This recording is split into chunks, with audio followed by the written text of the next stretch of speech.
ենք մեր հաջող խոսնակին Սոնա Բաբայան, ինքը հետաքրքիր թոք անել, թե ինչպես սարքել խաղեր, երբ գումարը չկա։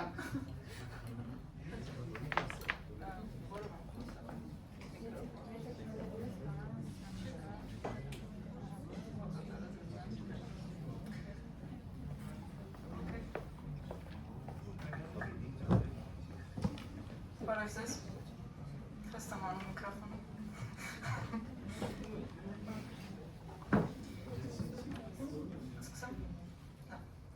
Բարև ձեզ նորից, ես Սոնան եմ, և այսօր կխոսենք նրա մասին, թե ինչպես ստեղծել խաղեր, երբ ֆինանսավորում չկա։ Իհարկե, բացի նրանից, ինչ նշեցի, ինչ մասն ենք խոսելու, նաև խոսելու ենք նրա մասին, թե ինչի միջով ենք մենք անցել մինչ այսօր, որպես թիմ, և ինչի միջով ենք անցել ու անցնում, ինչպես ենք մենք հաղթահարել տարբեր պրոցեսներ, ինչը ես որպես պրոյեկտ մենեջեր սովորել այս ամբողջ ընթացքում, այսինքն թե թմի հետ կապված աշխատանքների մասին, թե իրար հետ կոլաբորացիաների մասին, թե ինչպես կարելի է տարբեր խնդիրներ հաղթահարել և ինչ attitude-ով մոտենալ այդ ամեն ինչին։ Եկեք սկսենք նրանից, թե ինչպես այդ ամենը սկսեց ինձ համար, որպես մարդ, ով որ որոշեց, որ կարելի է միանալ այս թմին։ Առաջին բանը, որ կնշեմ, պրոյեկտին միացել եմ 2 տարի առաջ, երբ որ թիմը բավականին փոքր էր, մոտ 10 հոգի, ամեն ինչ դեռ թեստավորվում էր, իդեայից սկսած մինչև art direction, նարատիվ, ամեն ինչ դեռ թեստավորվում էր, փորձարկվում էր և մենք փորձում էինք գտնել մեր ուղղությունը, բայց իհարկե կային տարբեր ռեսուրսային լիմիտավորումներ, դա կարծում եմ ակնհայտ է և ձեր համար պարզ է։ Բայց ինչ ինձ ստիպեց միանալ, շատ բարձր, ինչ ինձ ստիպեց միանալ հենց թմին, առաջին բանն այն էր, որ բացի իդեայից, ինչը որ ինձ համար կարևոր էր, այսինքն իդեայի պոտենցիալը և թե այն ինչքանով ես կարող եմ իմ էներգիան և ժամանակը ներդնել այս պրոյեկտի մեջ, նաև ինձ համար կարևոր էին այն մարդիկ, ում հետ ես աշխատելու էի։ Այսինքն առաջին բանը, բացի իդեայից, ես նաև թեստ էի անում մարդկանց։ Ես թեստ էի անում իրենց վերաբերմունքը հենց պրոյեկտին։ Ու այն ինչ ինձ համոզեց միանալ, դա այն էր, որ ես տեսա, որ կար հստակ ուղղվածություն, հստակ ուղղություն վերջնակետին հասնելու հստակ պլան, իհարկե շատ բաներ պարզ էր, որ փոփոխվելու էին ընթացքում, շատ բաներ ձևափոխվելու էին, private կարող լինեին, բայց կար հստակ ուղղություն և շատ բաներ արդեն դոկումենտացված էին, արված էր research այն առումով, թե պատմական, թե մարկետի առումով, թե ինչպեսի մարդիկ են մեզ հարկավոր կամ թմին հարկավոր և ինչը պահանջվում ինձնից։ Այսինքն, այս ամբողջ հարցերին պատասխան ստանալուց հետո ես հասկացա, որ կարող եմ ներդնել իմ ժամանակը և ռեսուրսը այս պրոյեկտի մեջ։ Եկեք ընդհանրապես խոսենք ինձի թմերից և թե ինչ է իրանից ենթադրում ինձին։ Ինձի ասելով մենք չենք հասկանում սկսնակներ կամ ոչ պրոֆեսիոնալներ, այլ հասկանում ենք շատ փոքր ինքնակառավարվող, ինքնակազմակերպվող թմեր, որոնք աշխատում են մեծ ստուդիաներից դուրս կամ առանձին։ Եվ իրանց հիմնական շարժիչ ուժը դա passion-ն է տվյալ կամ հետաքրքրվածությունն է տվյալ ինդուստրիայում։ Ու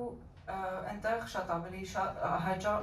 հեշտ են կատարվում տարբեր փոփոխություններ, տարբեր պրոցեսներ, որովհետև թիմը փոքր է ու այդ պրոցեսները արագ են։ Եկեք խոսենք նրանից, թե ինչքանով է կրեատիվությունը աշխատել կամ օգնել մեզ թմում։ Քանի որ կրեատիվությունը դա այս ինդուստրիայի հիմնական շարժիչ ուժերից է և կրեատիվությունը չի կարող լինել միայն մեկ մարդու մեջ, դա պետք է տարածվի, քննարկվի և զարգանա, որպեսզի ավելի լավ արդյունք ստացվի։ բայց ոնց անել, որ կրեատիվություն թիմում զարգանա եւ ճիշտ աշխատի, դրա համար պետք է որ թիմում լինի բաց միջավայր եւ trust-ի կամ վստահության միջավայր։ Իսկ այդ ամենը ստեղծելու համար, օրինակ trust-ի միջավայրը ստեղծելու համար մեզ պետք է որպեսզի թիմը տեսնի, որ անընդհատ կա պրոգրես, անընդհատ մտածվում է եւ արվում են փոփոխություններ եւ մենք բոլորս փոքր քայլերով, թեկուզ փոքր քայլերով գնում ենք այն ուղղությունը, որը մեր համար տրված է։ Բոլորս այստեղ նույն թիմում կիսում ենք նույն արժեհամակարգը եւ ունենք նույն նպատակը եւ չնայած նրա, որ մենք ունենք ամեն մեկս առանձին ենք եւ ունենք ինքներս մեր նպատակները կամ որոշումները մեր կյանքի կամ մեր որպես պրոֆեսիոնալ զարգանալու մեջ, մենք նաև կիսում ենք այդ ընդհանուր միտքը, ընդհանուր նպատակը պրոյեկտի համար։ Կրեատիվության համար բաց միջավայրը, երբ որ մենք ստեղծում ենք, այդտեղ մարդիկ կարողանում են ստեղծագործել, կարողանում են իրար հետ քննարկել տարբեր իդեաներ եւ գտնել ամենալավ լուծումը։ Ու այդտեղ ոչինչ սահմանափակում չկա։ Եվ որպեսզի կրեատիվությունը լավ աշխատի թիմում, նաև մարդիկ իրենց համար կարող են գտնել հենց թիմում մենթորներ, իրենք գտնում են իրենց համար նման մտածելակերպ ունեցող մարդիկ եւ այդ կոլաբորացիան, երբ որ տեղի է ունենում, իրենք բոլորը իրար հետ աճում են եւ իրար հետ աճելու, իրար հետ community ստեղծելու գաղափարը հենց օգնում է, որ կրեատիվություն զարգանա եւ իրար հետ այդ էմոցիոնալ կապը ստեղծվի։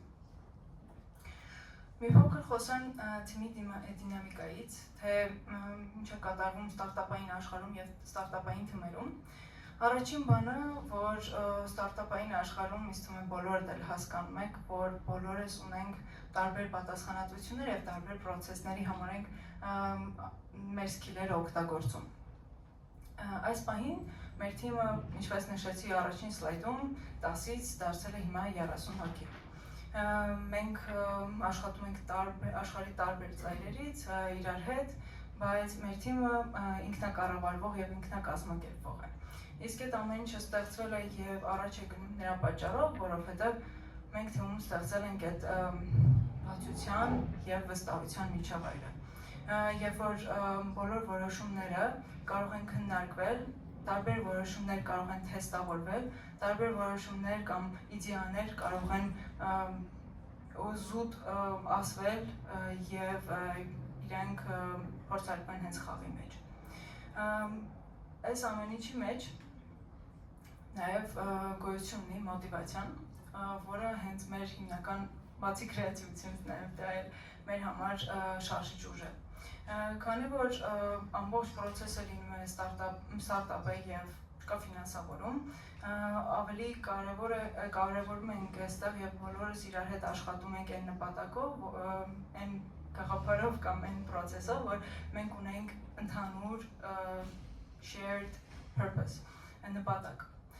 Եվ ինչպես այս ամենը աշխատում եւ գնում առաջ, այն պատճառով, որ մենք իրար հետ աճում ենք։ Այսինքն բոլորս իրար հետ, իրար զարգացնելով, իրար հետ աշխատելով, բոլորս ունենում ենք աճ։ Մեր մասնագիտական soft skill-երի, թե hard skill-երի մեջ մենք ունենում ենք աճ։ Եվ այդ աճը, ինչպես նշեցի, տարբեր անկյուններով ենթադրում է իրանից հենց սովորել, ավելի լավը դառնալ։ Shared vision-ի մասին արդեն նշեցի, որ մենք բոլորս կիսում ենք նույն տեսլականը եւ դա էլ հենց շատ հաճախ մեզ կապում է ու այդ ամենը հենց էմոցիոնալ կապի հիման վրա արդեն մեզ ստիպում է գնալ իրար հետ առաջ։ Այն ինչ որ նշեցի, շատ իդեալական դեպքեր կարող են լինել, բայց միշտ չի որ ստարտափային աշխարհում ավելի լավ է գնում, ընդհանրապես խնդիրներ չեն լինում եւ ոչ մի process չի փչանում կամ չի ջարդվում։ Ձեզ ուզում եմ ասել, որ հենց կրեատիվ ինդուստրիայում կամ հենց media entertainment ինդուստրիայում շատ են բըրնաութները։ Բըրնաութները ռեալ են ու իրանք աշխատում են, իրանք պատահում են եւ այս դեպքում որպես լիդեր, որպես այն մարդ, ով որ աշխատում է մարդկանց հետ, պետք է հասկանալ նախընդունել, որ տենց բան հնարավոր է ու կարա լինի եւ շատ հաճախ պետք է այդ դեպքում ոչ թե զուտ խոսքերով կամ, չգիտեմ, մոտիվացիոն ինչ-որ քոթերով կամ այդ խոսքերով փորձել մարդկանց օգնել կամ ինչ-որ մի բան քողարկել, այլ զուտ պետք է մարդկանց տալ հնարավորություն, որպեսզի իրենք թեկուզ որոշակի ժամանակով կամ ընդհանրապես լքեն այն պրոյեկտը, որի վրա իրենք աշխատում են, որովհետև դա իրանց լքեն այն առումով, որ գնան եւ զբաղվեն այն հարցերով կամ այն խնդիրների լուծումները գտնեն, որոնք իրենց համար ստեղծել են այս բռնաուտը։